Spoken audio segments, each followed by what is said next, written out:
Welcome to PM7 Politics.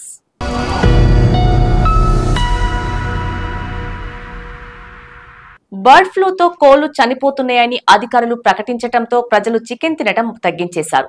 Godavari జిల్లాలో bird ఫ్లూతో చనిపోయిన కోళ్లను పూడ్చిపెడుతుంటే కొన్ని చోట్ల చేపల చెర వాటిని చేపలకు మేతగా వేస్తున్నట్లు వీడియోలు బయటకొస్తున్నాయి.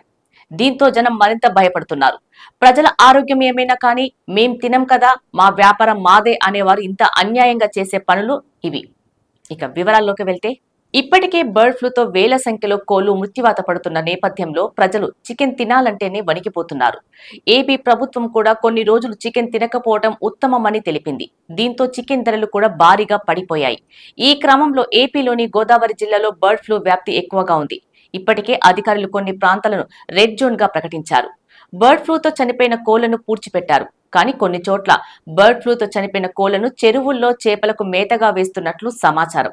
ఇది నిజమేనని చెప్పే వీడియోలు కూడా బయటకు వచ్చాయి.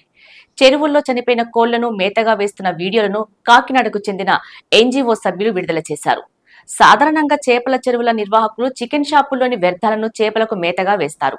కానీ ఇప్పుడు బర్డ్ ఫ్లూతో కోళ్లు పెద్ద సంఖ్యలో చనిపోతుండటంతో కోళ్లనే చేపలకు దానాగా వేస్తున్నారు. ఎలాగో బర్డ్ ఫ్లూతో చనిపోయిన కోళ్లను పూడ్చిపెడుతున్నారుగా, అదేదో మాకే ఇస్తే చేపలకు మేతగా వేసుకుంటామంటూ కోళ్ల ఫామ్ యజమానులు చేపల చెరువుల నిర్వాహకులు తీసుకెళ్తున్నారు. ఇప్పటికే బర్డ్ ఫ్లూతో తీవ్ర నష్టాలను చవిచూస్తున్న కోళ్ల ఫామ్ యజమానులకు చనిపోయిన కోళ్లను పూడ్చిపెట్టే పని తప్పుతుండటంతో వాళ్లు కూడా కోళ్ల తరలింపునకు ఓకే అంటున్నారు. అయితే తూర్పు, పశ్చిమ గోదావరి జిల్లాలో బర్డ్ ఫ్లూతో చనిపోయిన కోళ్లను వ్యాన్ల ద్వారా జగ్గంపేట, కిర్లంపూడి, పత్తిపాడు, పెద్దాపురం మండలాలకు తరలించి చెరువుల్లో చేపలకు మేతగా వేస్తున్న పరిస్థితులు కనిపిస్తున్నాయి.